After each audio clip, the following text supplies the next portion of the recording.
Om Swastiastu, teman-teman media dan pers yang bisa hadir pada kesempatan ini di kediaman kami di Posko Puri Bendesemas di Jalan Kartini, Wangyeklot.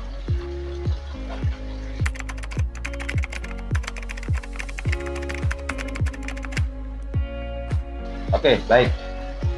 Sejauh ini setelah terjadi perkembangan yang cukup signifikan terhadap pasar modern tersebut, di mana kalau berbicara jarak dengan pasar adat yang ada itu satu, posisinya berdekatan.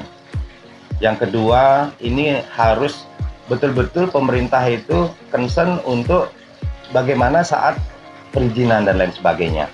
Ya, artinya kalau dibiarkan begini saja, lama-lama pasar adat kita akan tergerus dengan pasar modern.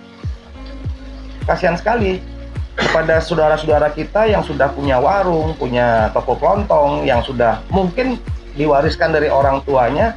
Dengan adanya pasar modern, akhirnya akan sedikit demi sedikit akan tergerus dan tutup.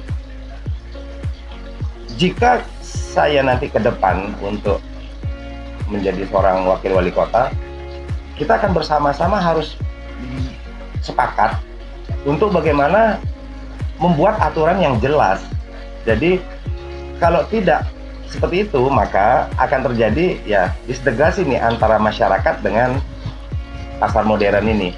Harapan kami sebisanya pasar modern itu kalau boleh sampai saat ini ya harus di stop.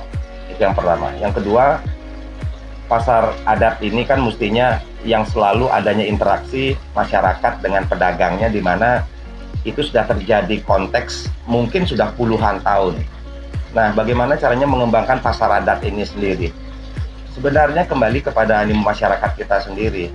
Kalau berbicara mengenai pasar, sebenarnya untuk di pasar modern mungkin itu kan menengah ke atas, yang dijual di sana mungkin barang-barang kebutuhan pokok saja. Tetapi kalau yang di pasar adat kan kebutuhan yang memang diperlukan oleh masyarakat itu untuk contoh untuk masak dan lain sebagainya. Tapi kalau di pasar modern kan mungkin juga ada, tetapi kan berbicara sekarang bicara nilai.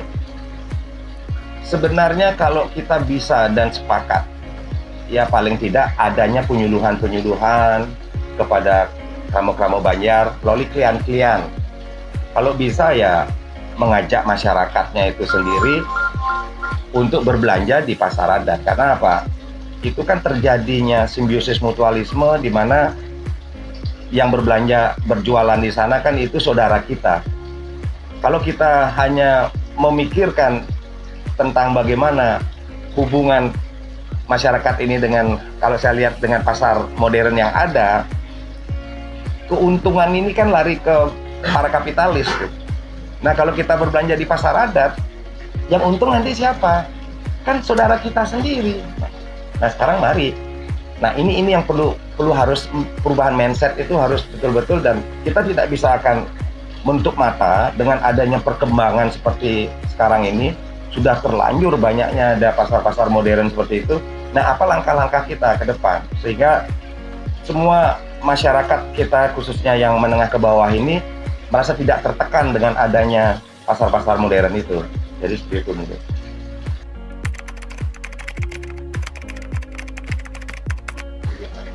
Betul.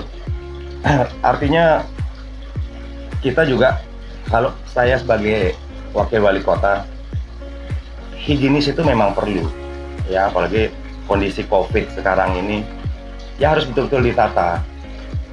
Saya lihat beberapa daerah kayak di Sidakarya, di Renon, mereka sudah buat pasar tradisionalnya mereka dengan rak yang bagus sekali ya. Jadi tidak ada kesan becek lagi.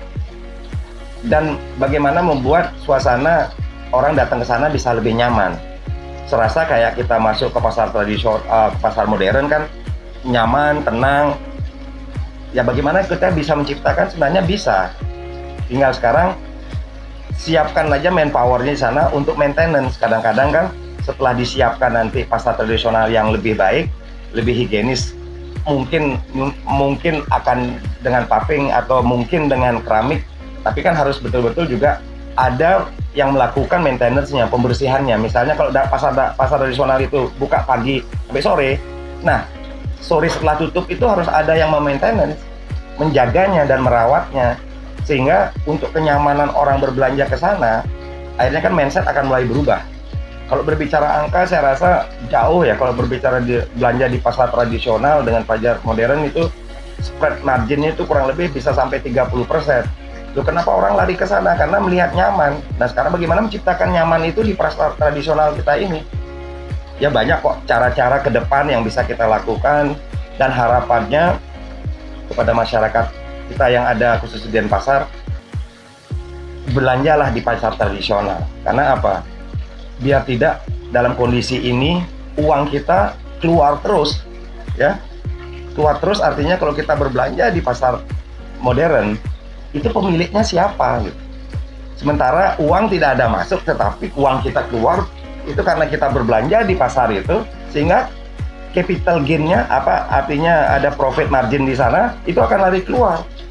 Mungkin pasar modern A pemiliknya orang dari Surabaya atau orang dari Jakarta, padahal produk yang dijual di sana kan produk kita sendiri.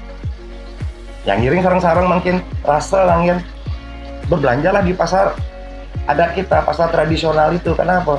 Paling tidak kita membantu keluarga kita, karena udah bangun dari pagi, ya nggak?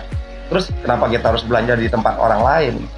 Nah, berusaha kita sekarang ngiring rasa menyambut beraya nih ke harus selalu ditumbuhkan. Kalau dulu para pengingsir kita itu sifat rasa gotong royongnya itu kental sekali. Nah, jangan sampai kita punya tradisi pasar tradisionalnya sudah dari turun temurun. Ada pekan ya kayak dulu ada namanya pekan payu, ya tetap pakai nama pekan payu itu, jangan diubah-ubah. Karena apa? Itu mindset.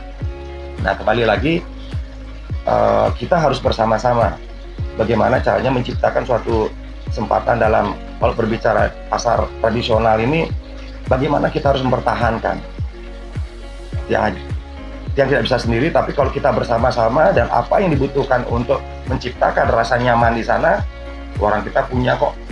Ya adik-adik kita arsitek yang luar biasa yang bisa menciptakan, membuat pasar tradisional, tapi bagaimana dengan menciptakan untuk rasa higienis yang lebih baik, kan gitu.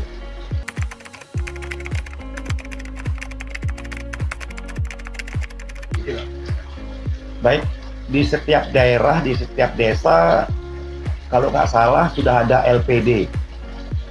Nah, bagaimana LPD itu sendiri yang bisa memberikan permodalan ya kan maksimal ya, minimal berapa, maksimal berapa, toh yang berjualan situ jelas ramo kita sendiri.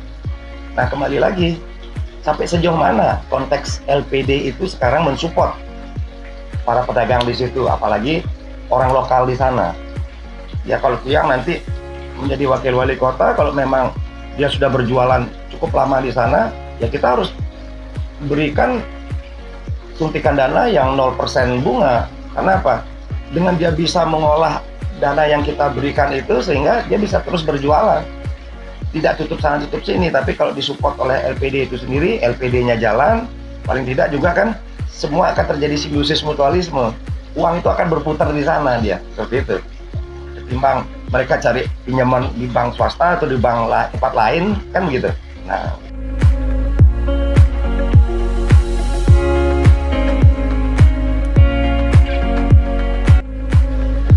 terima kasih teman-teman pers dan media yang hadir di tempat kami.